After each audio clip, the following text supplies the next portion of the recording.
Hello student, welcome to the class. आज हम civics में चैप्टर 1 से लेकर चैप्टर 1 to 3 में जो है इसका क्विक रिवीजन करेंगे यहाँ पर। तो जैसा कि चैप्टर 1, 2 और 3 से रिलेटेड मैंने टेस्ट यहाँ पर आपको आंसर पीडीएफ प्रोवाइड की है, उसी का हम यहाँ पे मैं ओरली आपको यहाँ पे एक्सप्लेनेशन करने वाला हूँ और आप इसको समझ पाएंगे। तो सेक्शन ए है हमारा एमसीक्यूज़। उसमें क्वेश्चन नंबर फर्स्ट है, which state is located in south west corner of India. यानी कि जो कौन सा स्टेट है यानी राज्य है जो कि साउथ वेस्ट यानी दक्षिण पश्चिम कॉर्नर पर, भारत के दक्षिण पश्चिम कॉर्नर पर है। तो यहाँ पे हम जानते हैं कि जैसा कि केरला जो है वो हमारा south west corner of India पर जो है एक स्टेट है। Second, name the religion which reached Tibet via Ladakh. यानी कि ऐसा कौन सा रिलीजन यानी धर्म है जो जो है तिब्बत जो है लद्दाख से होते हुए यहाँ पर तिब्बत की ओर पहुँचा।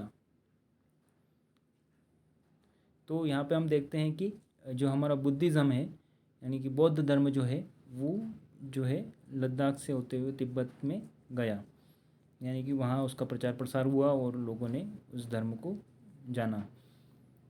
थर्ड क्वेश्चन है, which state produce the pashmina wool. यानी कि ऐसा कौन सा स्टेट है जो पश्मीना वूल को प्रोड्यूस करता है, यानी कि जहाँ पश्मीना वूल का उत्पादन होता है। तो आपको पता है कि पश्मीना वूल जो है वो हमें एक प्रकार की जो शीप यानी भेड़ होती हैं उनसे हमें मिलता है। तो यहाँ पे जो लद्दाख जो है हमारा यूनियन टेरिटरी, वहाँ पर जो है पश्मीना वूल का जो है प्रोडक्शन होता है। Fourth, how Kerala and Ladakh are different from each other. Kerala हमारा जो कि एक स्टेट है और लद्दाख यूनियन टेरिटरीज़ हैं, तो दोनों में क्या, दोनों एक दूसरे से किस तरह से यहाँ पर इनमें आपको डिफरेंस देखने को मिलता है।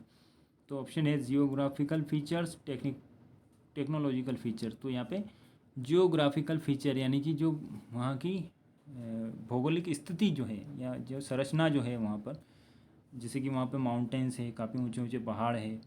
और जैसे अब आप देख सकते हैं केरला जो है वो समुद्री तट के किनारे है, तो वहाँ का क्लाइमेट अलग है। और जो लद्दाख जो यूनियन टेरिटरीज़ है हमारी, वहाँ पर जो है क्लाइमेट आपको अलग देखने को मिलता है। तो यहाँ पे जियोग्राफिकल फीचर्स जो है वो एक दूसरे को यहाँ पे अलग बनाते हैं। Section B, a group of family in the same area is called. यानी कि जो है यहाँ पर एक परिवार का समूह जो एक ही क्षेत्र में यहाँ पर स्थित हो, या एक ही क्षेत्र का जो किसी एक पर्टिकुलर एरिया में जो है परिवारों का एक समूह क्या कहलाता है, कम्युनिटी यानी समुदाय। Second, the number of dialects in India is more than. यानी कि भारत में जो है डायलेक्ट मीन्स होता है जैसे कि बोलियाँ, जो बोली होती है, भाषा जो एक जो है बड़ी यूनिट मानी जाती है और उससे छोटी जो होती है डायलेक्ट यानी बोली। अलग अलग क्षेत्र में अलग अलग बोलियाँ आपको देखने को मिलती है। तो 1600 एंड मोर देन 1600 डायलेक्ट जो है हमारे इंडिया में बोली जाती है।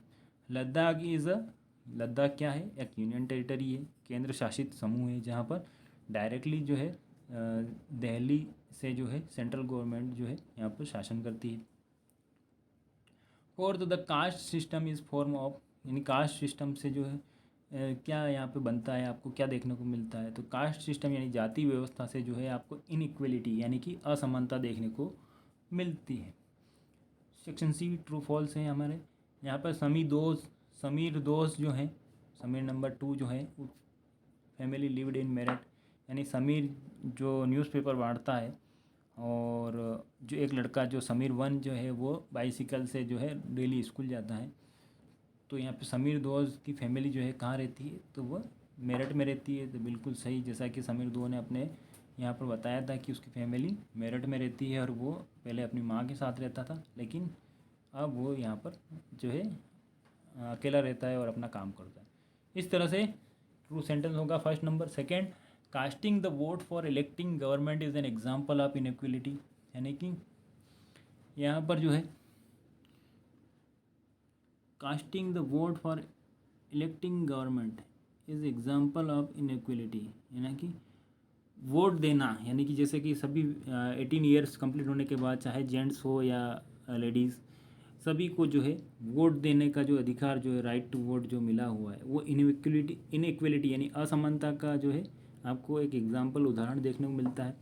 तो बिल्कुल रॉन्ग है, क्योंकि ये तो जो है इक्वलिटी को शो करता है, चाहे जेंट्स हो या लेडीज़, या चाहे किसी भी वो कोई भी पर्सन हो, चाहे वो किसी भी कास्ट, रिलीजियंस या बैकग्राउंड से रिलेटेड हो, सभी को जो है 18 ईयर्स कंप्लीट होने के बाद उसे राइट टू वोट का यहाँ पे वोट देने का अधिकार प्राप्त है। तो यहाँ पे ये इक्वलिटी को शो करता है, ना कि इनइक्वलिटी को। तो इस तरह से हमने चैप्टर 1 को यहाँ पे समझा। नेक्स्ट हम चैप्टर 2 के बारे में डिस्कस कर लेते हैं। सिविक्स में हमारा चैप्टर 2 है डाइवर्सिटी एंड डिस्क्रिमिनेशन। डाइवर्सिटी क्या होता है? डाइवर्सिटी मतलब विविधता, जैसे कि हम अलग अलग प्रकार के कपड़े पहनते हैं, और जो है डाइवर्सिटी से हमें जो है यहाँ पर जैसे कि हम देखते हैं कि हम अलग अलग, हमारे इंडिया में अलग अलग स्टेट्स में अलग अलग लैंग्वेज बोली जाती है, कहीं पे बंगाली, कहीं पे कन्नड़ी, कहीं पे तेलुगु, कहीं पे मालवी जो है डायलेक्ट है, इस तरह से। और इसके अलावा और भी कई सारी जो है लैंग्वेजेस यहाँ पर बोली जाती है। तो ये हमारी डाइवर्सिटी को शो करता है।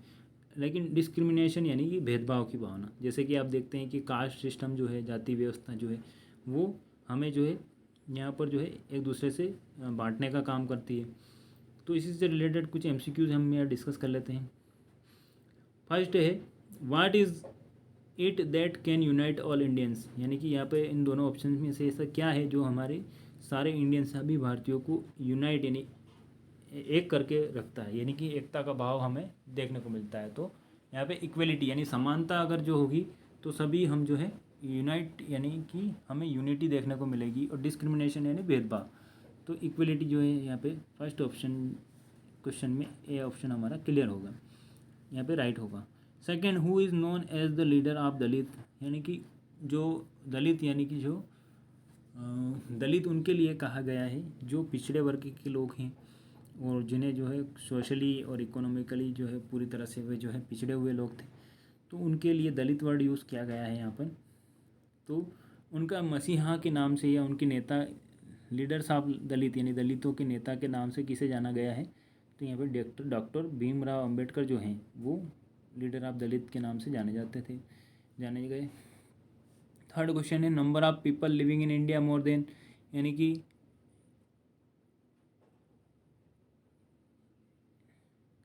यहाँ पे सॉरी क्वेश्चन में थोड़ा सा इसमें वेरिएशन है, चेंजेस करना पड़ेगा। Number of people living in India in village more than, यानी कि गाँव में लगभग लोग कितने रहते हैं इंडिया में, जो है गाँव में कितने प्रतिशत लोग जो हैं यहाँ पर रहते हैं। तो आप देखने को मिलेगा आपको कि 50% से अबोव जो है वो आपको यहाँ पर लोग जो है वो इंडिया में रहने को रहते हैं, यानी कि गांव में जो है 50% है। जैसे आप फॉर एग्जांपल अगर बात करें हम कि हमारे इंडिया में अगर 100 लोग रहते हैं तो उसमें से 50 से अधिक लोग जो हैं वो गाँव में रहते हैं। क्वेश्चन नंबर 4 है, food clothing and shelter are part of, यानी कि जो फूड यानी भोजन जो होता है हमारा, क्लॉथ यानी कि कपड़े, और शेल्टर यानी कि रहने के लिए हमारा मकान, ये जो है किसके पार्ट हैं? इकोनॉमिक नीड या बेसिक नीड, यानी कि जो हमारी इकोनॉमिक पैसे से संबंधित हमारी आवश्यकता को पूर्ति करते हैं, या हमारी बेसिक नीड यानी कि हमारी अनिवार्य आवश्यकता है। तो आप देखते हैं कि जैसे कि किसी व्यक्ति के पास अगर जो है कुछ अच्छी चीज़ें, जैसे कि उसके पास कुछ व्हीकल्स न हो, जो मोटर कार बाइक ना हो तो चलेगा, परंतु उसके पास जो है खाने के लिए उसे भोजन मिलना चाहिए, पहनने के लिए कपड़े, और रहने के लिए उसे घर होना उसके लिए अनिवार्य है। तो ये हमारी बेसिक नीड्स कहलाती है। सेक्शन बी है, फिल इन द ब्लैंक्स में, Muslims were not able to attend the school because of, यानी कि मुस्लिम्स जो होते हैं, मुस्लिम समुदाय से जो हमारे लोग जो हैं वो स्कूल को अटेंड नहीं कर पाते अधिकतर। इसका क्या कारण है? क्योंकि जो पॉवर्टी यानी कि गरीबी जो होती है उसके कारण अधिकांश जो मुस्लिम वर्ग के लोग जो हैं वो अधिकांश जो है शिक्षा से वंचित रह जाते हैं, और स्कूल में अपने बच्चों को जो है यहाँ पर नहीं भेज पाते हैं।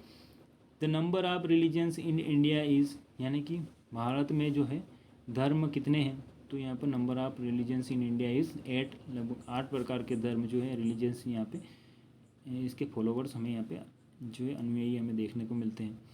Third, dash community was treated as untouchable in Bombay presidency, यानी कि यह जो है बॉम्बे प्रेसिडेंसी यानी कि बॉम्बे जो प्रांत में जो है उस समय जो है एक ऐसी कम्युनिटी, एक ऐसा समुदाय था जिसे अनटचेबल यानी कि अछूत माना जाता था। तो यहाँ पे महार कम्युनिटी जो थी उसे बॉम्बे प्रेसिडेंसी के समय, जो जब भीमराव अम्बेडकर के समय की बात है ये, उस समय जो है अनटचेबल्स के रूप में एज ए ट्रीट किया जाता था। Dash fought for the rights for Dalit, यानी कि ऐसे कौन व्यक्ति थे जिन्होंने दलितों के अधिकारों के लिए संघर्ष किया। तो यहाँ पे डॉक्टर भीमराव अम्बेडकर जो थे उन्होंने दलितों के लिए जो है यहाँ पर उनके अधिकारों के लिए यहाँ पर जो है लड़ाई लड़ी, संघर्ष किया। सेक्शन सी ट्रू फॉल्स में देखते हैं हम, India is a secular country, यानी कि भारत एक जो है धर्मनिरपेक्ष देश है। यहाँ पे सभी धर्मों की मान्यता है, सभी अपना धर्म मान सकते हैं, पूजा पाठ कर सकते हैं और किसी भी धर्म को अपनाने की यहाँ पे स्वतंत्रता है। लेकिन किसी भी व्यक्ति को जबरन जो है किसी भी धर्म को मानने के लिए, अपनाने के लिए यहाँ पर जो है फोर्स नहीं किया जा सकता। सभी अपने आप में अपनी धर्म के प्रचार प्रसार के लिए स्वतंत्र है, लेकिन किसी भी व्यक्ति पर जबरन दबाव नहीं बनाया जा सकता। इसलिए भारत एक धर्मनिरपेक्ष यानी सेक्युलर कंट्री है। Second, all Indians are entitled to equality of status and opportunity, यानी सारे इंडियंस यानी सारे भारतीयों को जो है यहाँ पर जो है समानता का अधिकार और समान अवसर का अधिकार यहाँ पर प्राप्त है। तो बिल्कुल सही है, सभी व्यक्ति को जो है अपना जो है किसी भी रोज़गार से संबंधित या किसी भी व्यवसाय से संबंधित कोई भी कार्य करने के लिए जो है उन्हें समान अवसर यहाँ पे प्राप्त है। तो इस तरह से सिविक्स में हमारा चैप्टर 3 भी जो है यहाँ पर चैप्टर 2 जो है कंप्लीट होता है। देन हम डिस्कस करते हैं यहाँ पर जो है सिविक्स में जो है चैप्टर 3। तो यहाँ पे हम देख सकते हैं चैप्टर 3 जो है वो हमारा है व्हाट इज़ गवर्नमेंट, यानी कि जो गवर्नमेंट यानी सरकार क्या है उसी के बारे में हमने पढ़ा था। तो उसी से रिलेटेड यहाँ कुछ क्वेश्चंस हैं, उनको हम डिस्कस करते हैं। फर्स्ट क्वेश्चन है which type of government is chosen by people, यानी कि कौन सी सरकार जो है लोगों के द्वारा चुनी जाती है। तो option A democratic and B monarchy government, यानी कि लोगों के द्वारा कौन सी सरकार चुनी जाती है, डेमोक्रेटिक गवर्नमेंट, लोकतांत्रिक सरकार। और मोनार्की मीन्स क्या होता है, मोनार्की मीन्स होता है जो है राजशाही एक तंत्र होना, यानी कि किसी एक ही व्यक्ति का या किसी एक ही परिवार का शासन होना, उसे यहाँ पर मोनार्की कहा जाता है। व्हाट इज़ मोनार्की गवर्नमेंट, यानी कि यहाँ पे जो है मोनार्की गवर्नमेंट किसे कहा जाता है, तो chosen by people are ruled by queen or king or queen, यानी कि यहाँ पे जो है मोनार्की गवर्नमेंट में क्या होता है कि कोई राजा या रानी जो है उसके द्वारा शासन होता है। ओके, सेकंड क्वेश्चन में ऑप्शन बी जो है यहाँ पे आंसर होगा। क्वेश्चन नंबर 3 है when was only a small minority allowed to vote, यानी कि कब जो है यहाँ पर बिल्कुल कम संख्याओं में जो है बिल्कुल बहुत कम लोगों को वोट के लिए अलाउ किया गया था, वोट देने का अधिकार मिला था।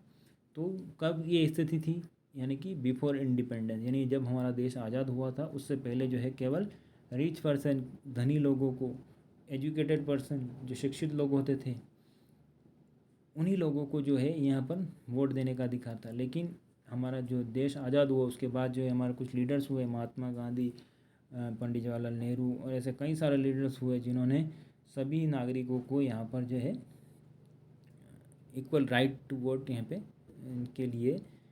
उनके लिए जो है इस तरह से जो है एक प्रावधान किया, जिससे आज 18 ईयर कंप्लीट होने के बाद सभी जो है जेंट्स और लेडीज़, और उस समय जो है पहले इंडिपेंडेंस से पहले जो है महिलाओं को भी वोट देने का अधिकार नहीं था। तो आज के समय में हम देखते हैं कि 18 ईयर कंप्लीट होने के बाद स्त्री हो या पुरुष, चाहे वो किसी भी धर्म, जाति, समुदाय से संबंधित हो या किसी क्षेत्र विशेष में रहता हो, सभी को वोट देने का अधिकार है। क्वेश्चन नंबर 4 है to whom did the government not allow to participate in election in all time, यानी कि इनमें से जो है ऑप्शन दिए गए हैं, इनमें से किसे जो है पहले प्राचीन समय में जो है, या हम बात करें अगर बिफोर इंडिपेंडेंस, स्वतंत्रता से पहले इनमें से किन लोगों को जो है यहाँ पे इलेक्शन के लिए अलाउ नहीं किया जाता था, वोट देने के लिए अलाउ नहीं किया जाता था। तो यहाँ पे एजुकेटेड पर्सन और पुअर पर्सन, तो यहाँ पे पुअर पर्सन यानी जो गरीब वर्ग के लोग होते थे उन्हें वोट देने के लिए अधिकार नहीं मिलता था।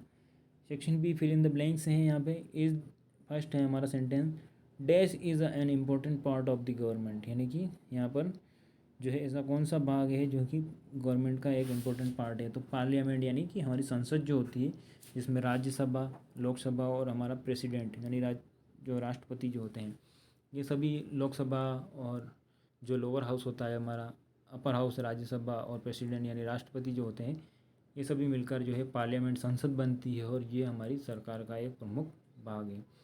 Second, the dash level means in the village, town और लोकेलिटी, यानी कि ऐसा कौन सा स्तर है जिसका मतलब जो है यहाँ पे अर्थ होता है कि विलेज, टाउन और लोकेलिटी स्थानीयता से, यानी लोकल लेवल यानी स्थानीय स्तर की बात अगर हम करें तो उसमें जो है विलेज, टाउन यानी कस्बा, विलेज यानी गांव और लोकेलिटी ने स्थानीयता पर जो है यहाँ पर हमारी जो गवर्नमेंट के त्रिस्तरीय सरकार होती है, लोकल लेवल यानी स्थानीय लेवल पर जिसमें विलेज, टाउन और लोकेलिटी का जो है प्रशासन देखने को मिलता है। देन उसके बाद जो है स्टेट लेवल यानी राज्य सरकारें होती है और सेंट्रल लेवल जो होता है उसमें केंद्र सरकारें होती हैं।